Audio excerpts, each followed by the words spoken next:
Right. So again, I'm going to try and be professional.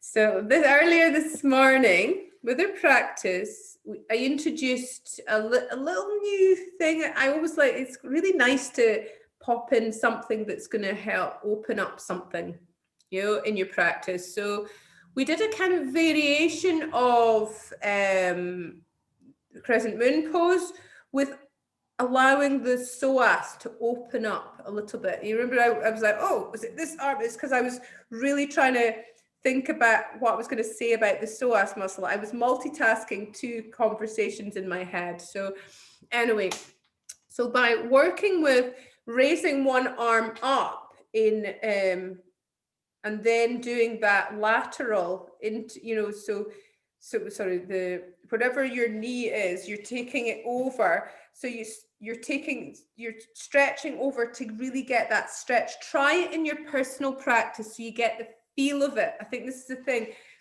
You need to be able to practice it and feel it in your own body before you teach it. So have a wee play around with one arm up or try the other arm and which lateral, but by getting that, you find that little juicy bit that's really going to help open up the psoas.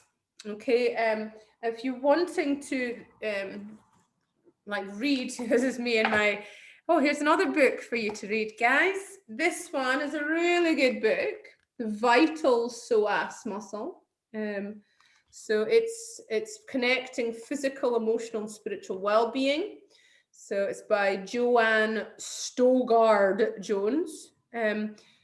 But it's just really it's really handy for showing you which parts of the psoas and which asana you can use if you're wanting to.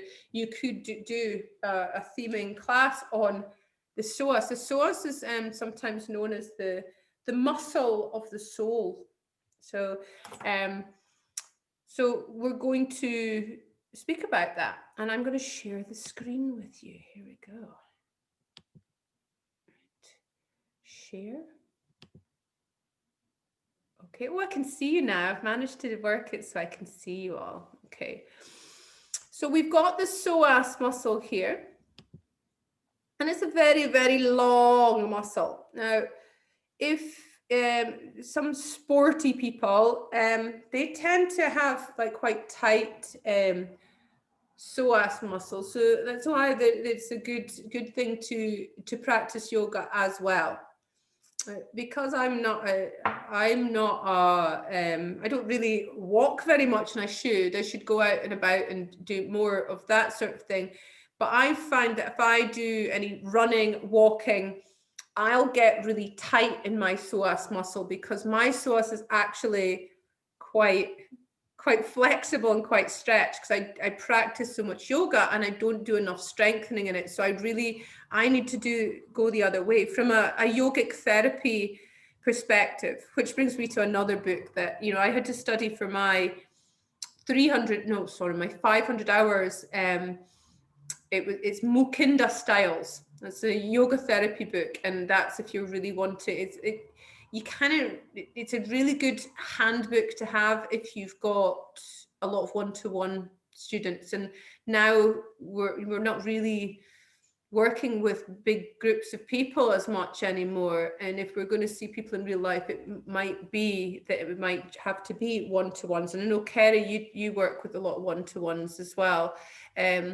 So the Mukinda Styles book is great because you can actually, and we're going to do, there's a part in that book that is the joint freeing series, which maybe some of you have already practiced or studied if you've practiced or studied with other people, because it's from another lineage. But from a yoga therapy perspective, going through the joint freeing series, it makes you aware of what joints you do need to free. So by figuring out what joint or what muscle is tight, I found when I was studying, I studied structural yoga therapy, and I found that we're going to do a little bit of that on this course as well. unfortunately, my aim was to do it so we're all reading each other's bodies, because that was part of the thing that I had to do, which is, you find that when you go, it's a bit like, if when you find out you're pregnant, you see pregnant people everywhere, or, different things like that. So it's the same with when you start studying structural yoga therapy. You're looking at, when you go out in the street, you see the way people stand. You can see the people that were, because at the time when I did it, it was when there wasn't laptops. You had a mouse, so there would be people like that because they'd be on their mouse with their computers, or you could see people that have maybe not been happy, closing down, or one hip higher than the other. So we also had to do a thing where we had to walk. We'd follow get one person, and everyone had to copy their walk. And it's where I didn't realize I wiggle. I walk with a wiggle. I don't as much anymore because I'm really trying to work with the imbalances. But one of my hips is higher than the others, so I've got one leg. Most people have that, but that is a lot of the reason why I wiggle. And so seeing the way other people walk, and then looking at each other and seeing what needs to be strengthened and what needs to be stretched, and from that perspective, what needs to be opened up.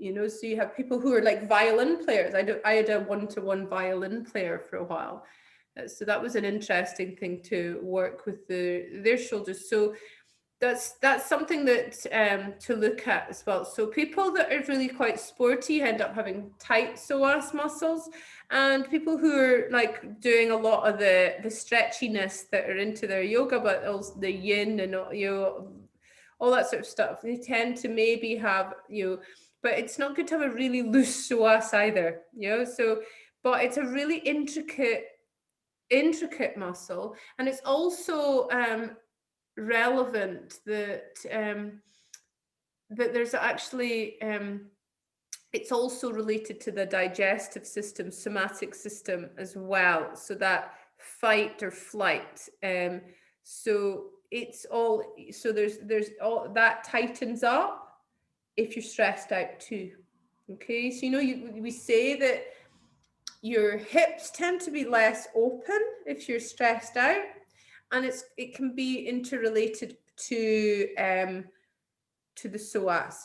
We can also speak about how the psoas, how the psoas is related to the chakras, the base chakras as well. So, but we're going to speak about the anatomical perspective of this right now. So you can see what a big, long muscle it is. Okay. So its real name is the iliopsoas, and it's composed of two muscles. So the iliacus and the psoas muscle. Okay. So you see the iliacus muscle here and the psoas. So the psoas muscle is this biggie, but the iliacus is here. So you can have the iliopsoas muscle. So they work together. Okay, so some sources will distinguish between them, and often sources are referring to these two muscles together, whether they use the term iliopsoas or psoas. As you've probably seen time and time again, it's with the Sanskrit and learning so much things. Sorry, I've put the heating on. It's getting really warm in here. Or it could just be me having a little hot flush here, though. So you'll find that various different sources will tell you different things. Like yesterday, the 95% or 90%. It really, it doesn't matter as long as we know. We all know we're working with these muscles here. I'm pointing with my fingers, but look, I'll point with this. So some people call this the psoas. This is the psoas, but the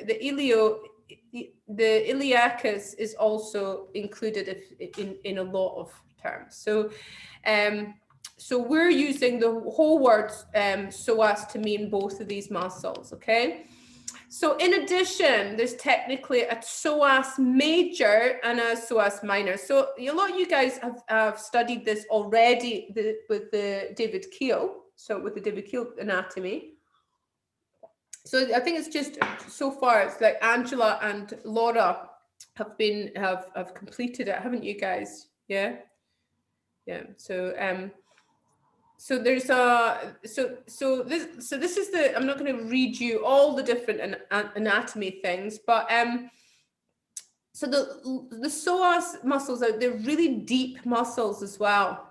So the intestines and the female reproductive organs are actually in front of the psoas muscle. Okay, so it's actually almost as big as a wrist. There you go. And it links the spine to the legs. Okay, so there's one on each side, as you can see, as you know, and the function is to stabilize the spine. So we need stabilization in our lives in all ways, as we've said. So it provides support, and it forms a shelf for the vital organs of the abdominal core. So it's the most important hip flexor. Okay, other hip flexors are the sartorius, the tensor fascia lata, and the rectus femoris, the pectineus, and the adductor brevis. Okay, from standing, hip flexors lift the leg to step up in a stool, and from a supine position, the hip flexors lift a leg or lift the torso. Okay, so we didn't work lots with the psoas, but we did connect to it today. So it affects flexibility, it affects posture as well, and it's connected through fascia to the diaphragm as well. So it also affects our breath and our fear reflex. So related to the stress response, the psoas contracts involuntarily when the emotional state indicates stress. So it's interrelated to skeletal balance, flexibility, range of motion, and joint rotation. So all this is in your manual. So I'm not going to read it all out. And if you want to, so you've got all the stuff here about the psoas and the stress response. And so this is the thing, if you're wanting to do something on this, all that, you can work with, if you wanted to work with something to do with stress, and you could do something with digestion and the working with the vagus, work with the vagus nerve and the psoas muscle, if you're really interested in anatomy.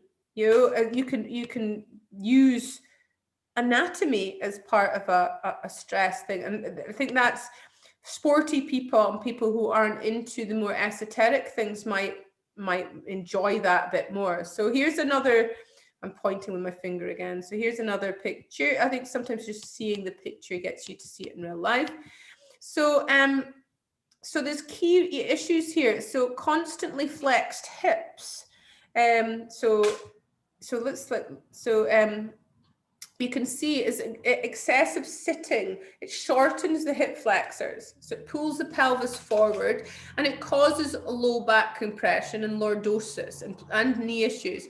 So this is as well something that pregnant ladies suffer from as well. I'm going into pregnancy quite a lot because I did a lot of studying for that recently. But the psoas muscle, the lower back pain, it's to do with sitting a lot too.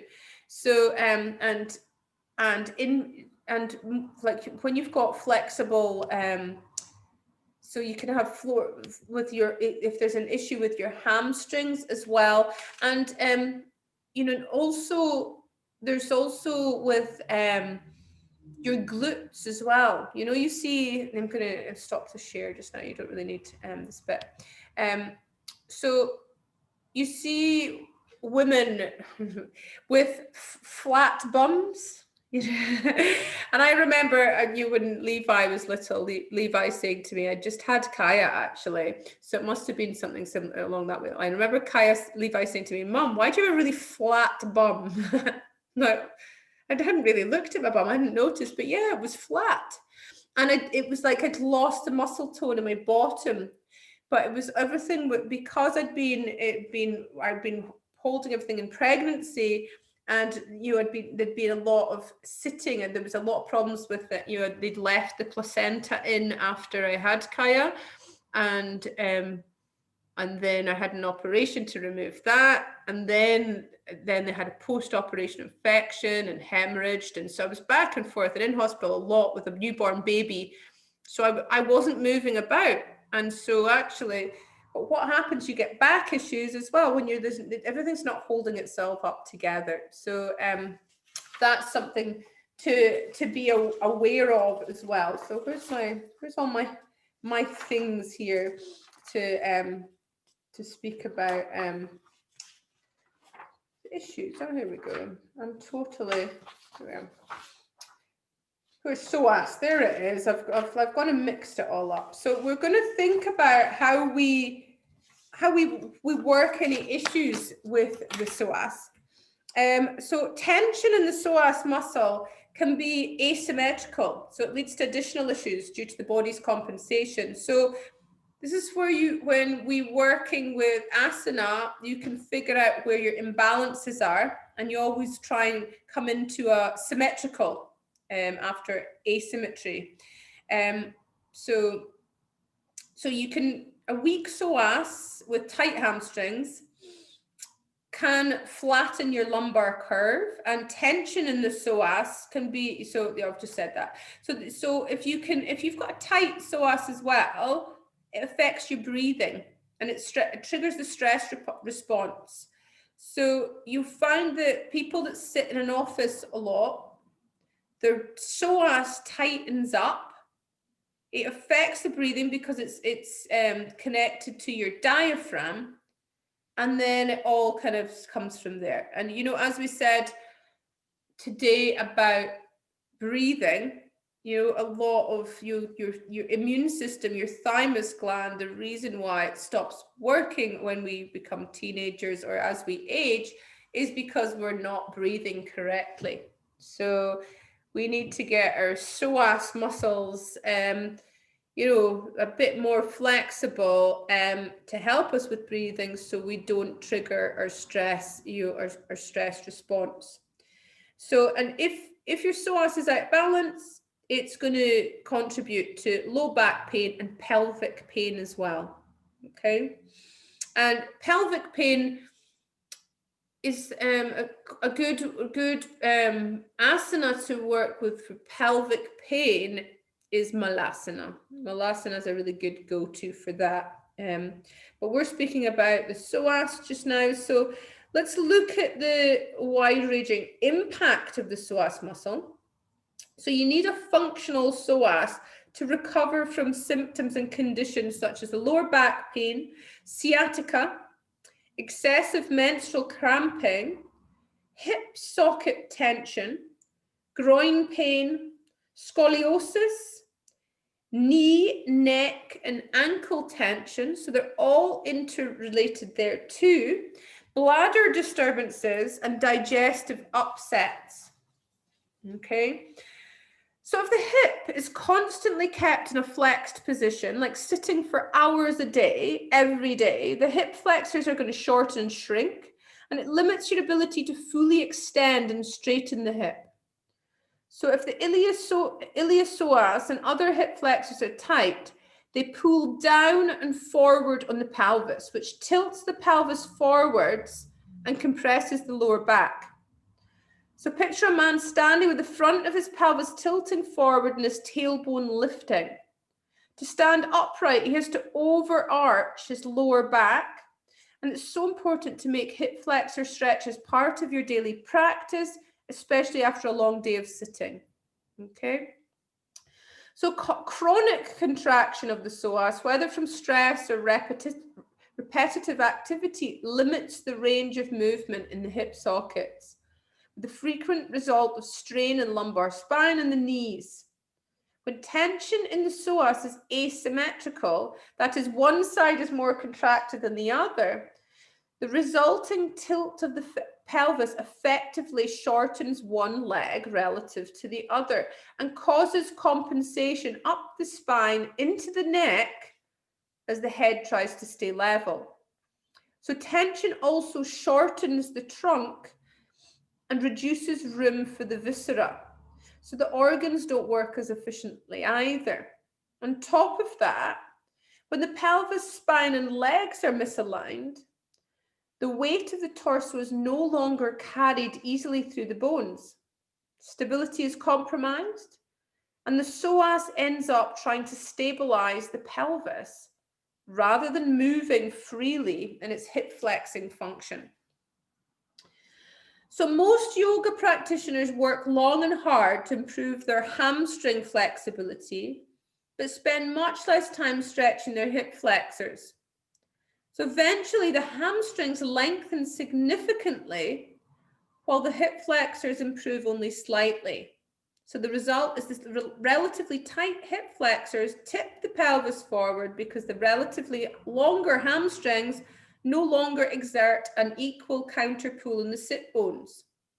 So if the hip flexors are tight, the resulting anterior pelvic tilt and lumbar hyperextension will cause many problems in yoga poses, including standing postures like Warrior Two, Utthita Trikonasana, so which the primary leg action is opening to the sides instead of flexing forwards or extending back. So a tight psoas not only creates structural problems, it constricts the organs, and it puts pressure on nerves, it interferes with the movement of fluids, and it impairs diaphragmatic breathing. So the psoas is so intimately involved in such basic physical and emotional reactions that a chronically tightened psoas continually signals to your body that you're in danger. So it eventually exhausts the adrenal glands and it depletes the immune system. So we really need to keep our psoas nice and healthy. So a weak and overstretched psoas can contribute to a common postural problem in which the pelvis is pushed forwards of the chest and the knees. And this misalignment is characterized by tight hamstrings pulling down on the sit bones, a vertical sacrum instead of its usual gentle forward tilt, and a flattened lumbar spine. So without its normal curve, the low back is weakened and vulnerable to injury, especially at the intervertebral discs as well. So you need to know it can't be too overstretched either, okay? So the psoas may try to externally rotate the hip in poses when we don't want external rotation, such as back bends or forward bends. You see today in Urdhva Dhanurasana, you're supposed to try and keep this internal rotation, but so many people like their knees are wanting to come open, and that's just to release the sacrum. Okay, so let's look at teaching considerations here. So repetitions of leg lifts, sit-ups, weightlifting, even standing postures, when done mechanically, may only reinforce existing patterns. Okay, so they're going to do little to restore a healthy resting length for the psoas. So improper training may increase the tension, reduce blood flow, and it might even increase the overall stress level. So the systematic relaxation practice. So so just doing a daily yoga practice instead of really like doing loads of mechanically, big things, it might be able to help with alignment, physiological functioning, and the host of other things that we've touched upon. So, but we need to really work with, if your students are sitting for a long time, they really need hip flexor stretches to help counterbalance the prolonged hip flexion. So, but they're also a really good prep for back bends as well. So they allow the hips to extend fully so you can avoid the compression in the lower back. So, the preparation for back bending, which we did this today, remember? So we did the crescent moon, we opened up the psoas a little bit. And then afterwards we sat down in Virasana, and then we worked with a dynamic Ustrasana. And then from there, we went into dynamic Setu Bandhasana. And then you either stayed in a static Setu Bandhasana, or we moved into Urdhva Dhanurasana. So we did work at trying to, so the beginning, we were really trying to open up our chest. Remember in Warrior One, we opened up by interlacing our fingers. We were working with a lot of, and we did Uttita Parsvakonasana, working with moving the arms. So really opening up here, preparing ourselves for our apex pose, Urdhva Dhanurasana.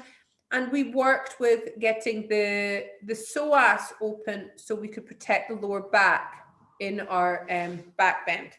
Okay. So the first step in cultivating a healthy psoas is to release unnecessary tension. Okay. So to work with the psoas is not to try to control the muscle, but to cultivate the awareness necessary for sensing its messages. So it's make a conscious choice to become somatically aware. So there's a lot of somatics involved with the psoas here. So when lying on your back, a tight psoas is going to pull on the lumbar spine, causing an arch in the back. So in Shavasana, you can address this by propping the knees, like putting something underneath the knees. And so which is really going to help encourage deep relaxation. So if you see any of your students, or if you find that if you're lying down and you're getting that ache in your lower back, sometimes it could be because of a tight psoas muscle. So another common issue is unnecessary tension in the psoas during cross-legged seated position, Sukhasana. So to avoid this, ensure the hips are higher than the knees and propping is needed. Okay, so you can teach asana with a focus on releasing the psoas by lying on your back, your knees are bent and your feet are near your pelvis.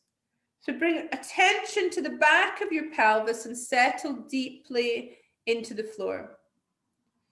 So then you're going to hold one knee and draw it in towards your torso. So Ardha Apanasana. So, and then you're going to breathe into that hip joint, keeping the pelvis stable.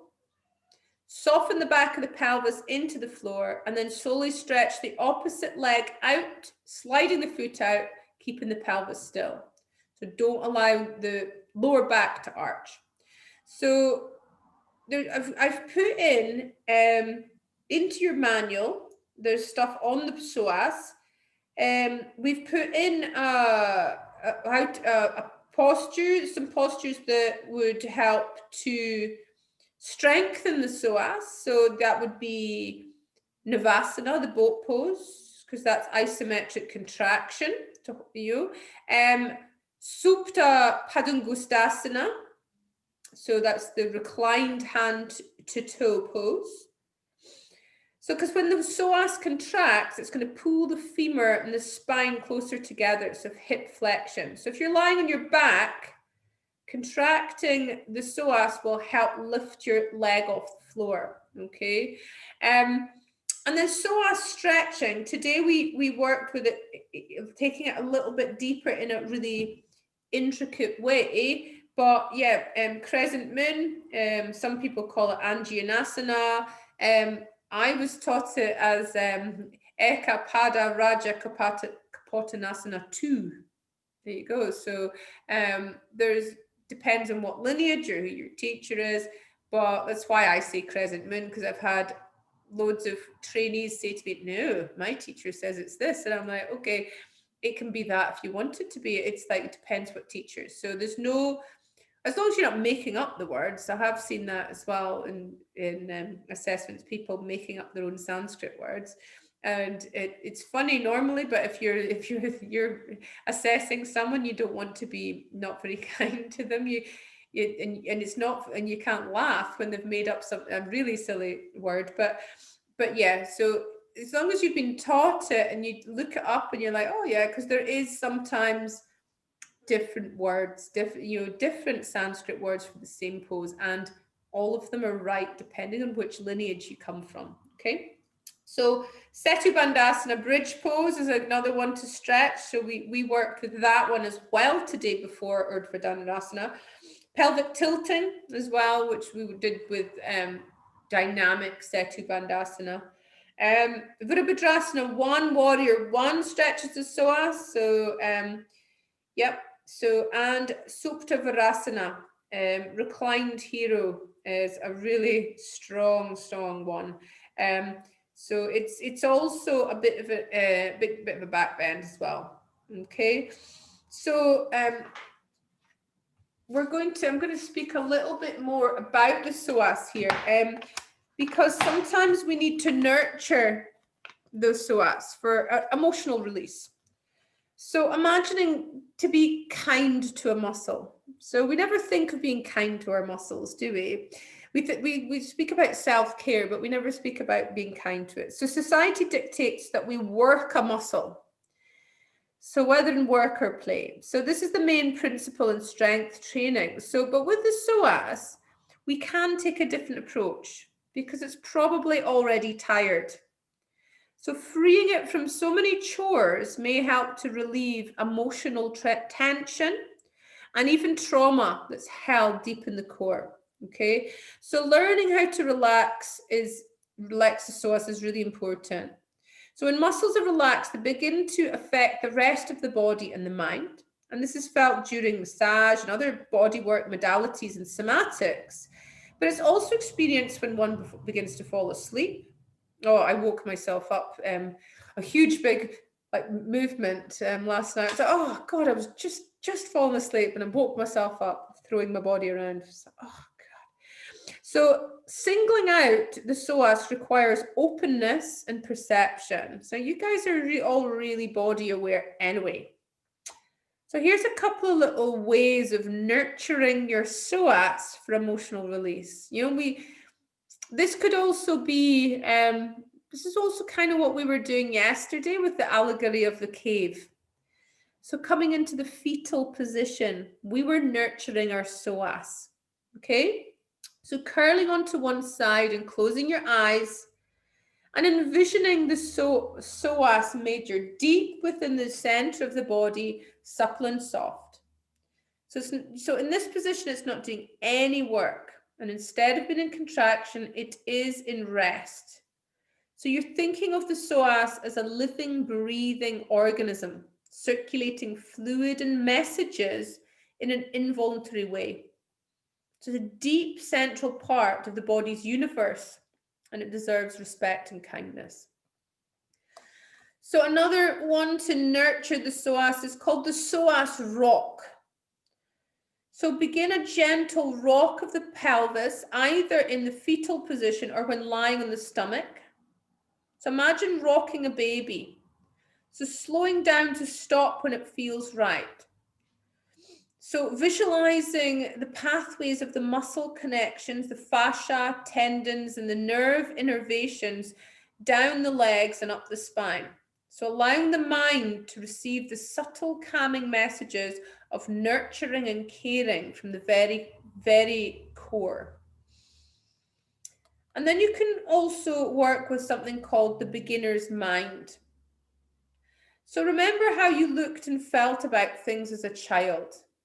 Curious, unafraid, honest, and free. Think of a particular situation which may help.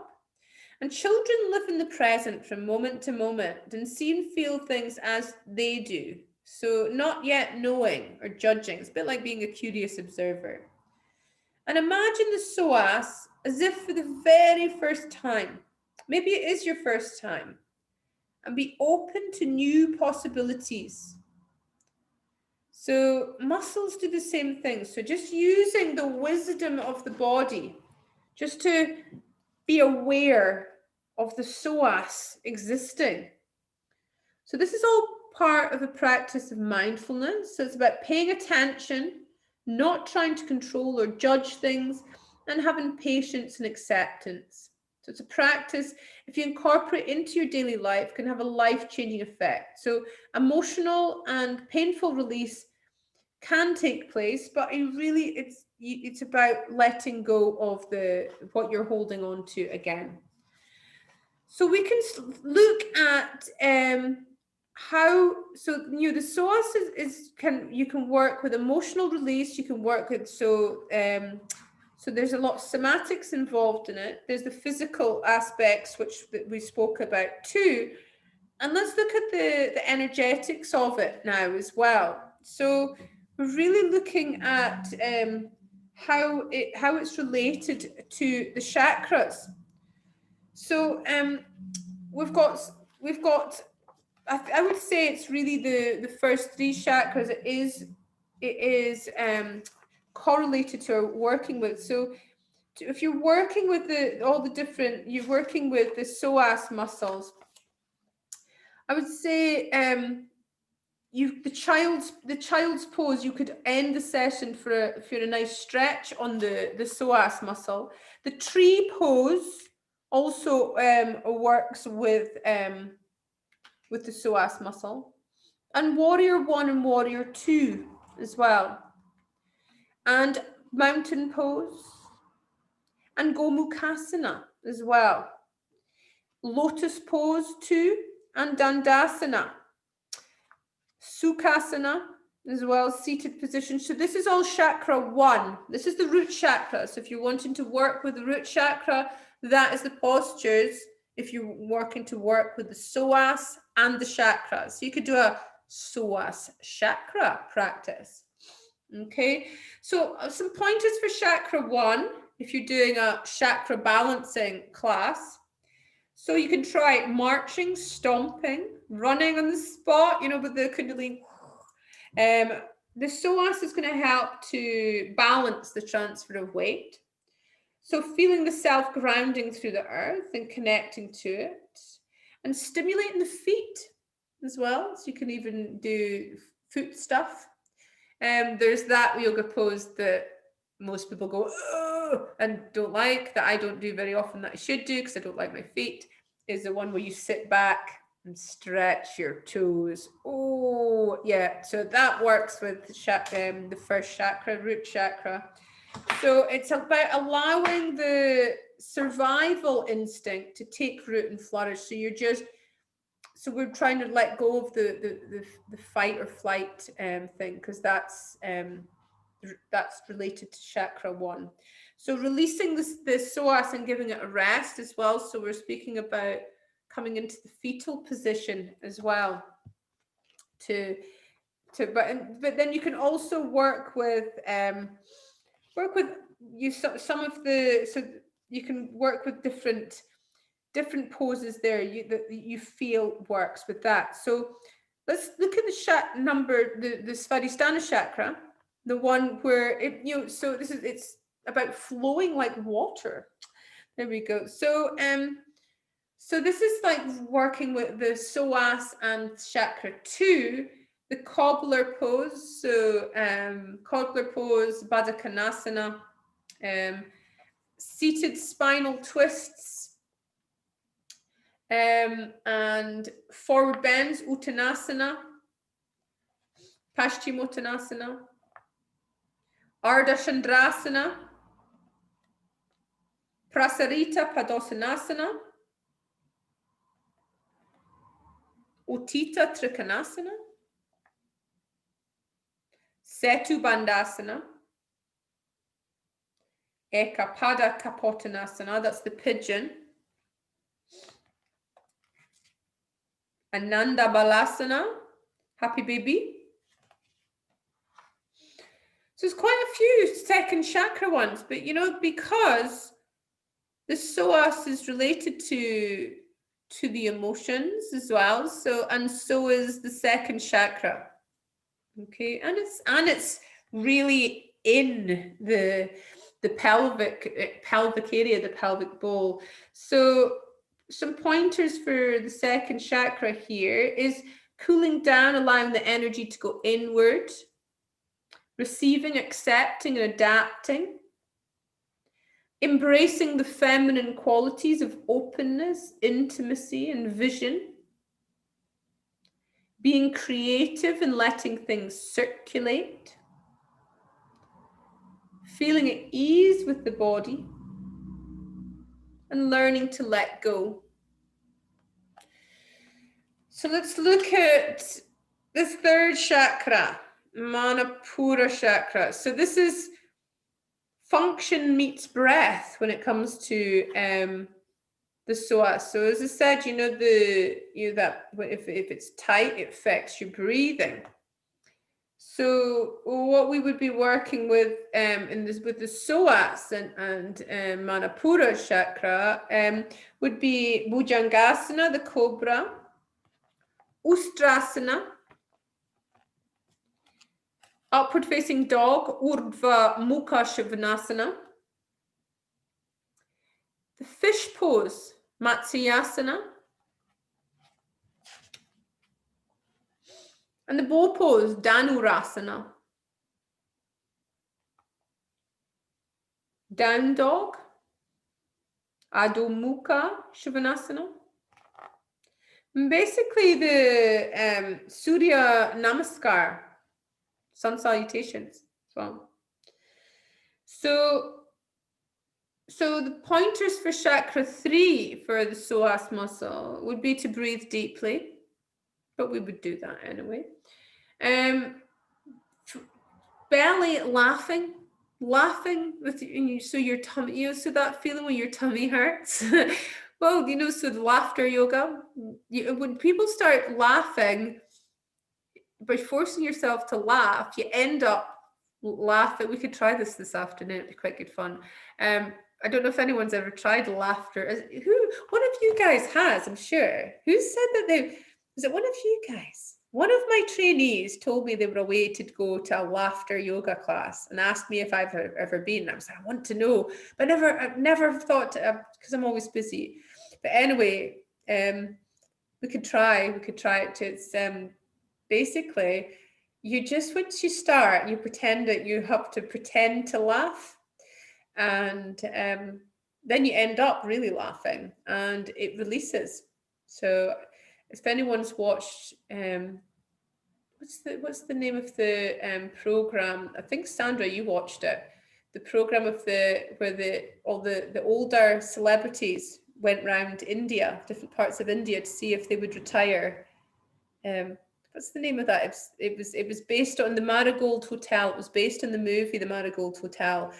It was really good, and they made them do different types of yoga. They went round India. They had to get established in the culture, and they did a laughing yoga thing. It was really funny. Yeah, let's do that. That's going to help us with our Manipura chakra, release some stuff. It's quite intense. So yeah, let's do that. So performing selfless services is good for chakra 3. And your psoas, but you're not going to be doing that on the yoga mat, obviously. This is like off the mat too, so paying attention to your energy levels. So Kerry, we were speaking about that earlier. You've got your Manipura chakra going on here, paying attention to your energy levels and nourishing yourself, taking risks. Ooh. And like not wearing your mask to go to the show. No, I'm not going to say that. That's empowering the core. Yeah, so getting your core nice and strong. So I'm going to just read a little thing on surrender here, because this is like with the psoas, it involves surrender. So surrender is the most beautiful word. It is powerful and nurturing, healing us as it provides both strength and compassion. As we understand the essence and meaning of the word surrender, through our hearts, we begin to transform. As we transform internally, the external world changes. As within, so without. How to surrender is many-faceted. The word itself has 2 parts. First, we begin to release what is held in the mind, body, and spirit. The release can be facilitated through focus and breath awareness, and along with this focus, the breath is brought to the forefront, using the breath as a guide in scanning the physical sensations, mental thoughts, and emotional feelings. With the release, and acceptance of what is happening is important. When we release and accept and embrace life in any moment, we are surrendering. It leaves us open to the moment, to being completely present. With continuous practice of surrendering, we build the ability to heal. And as we heal, the space that opens up is filled with joy. So surrender, heal, and be in joy. So guys, we're going to stop this little lecture. Let's see.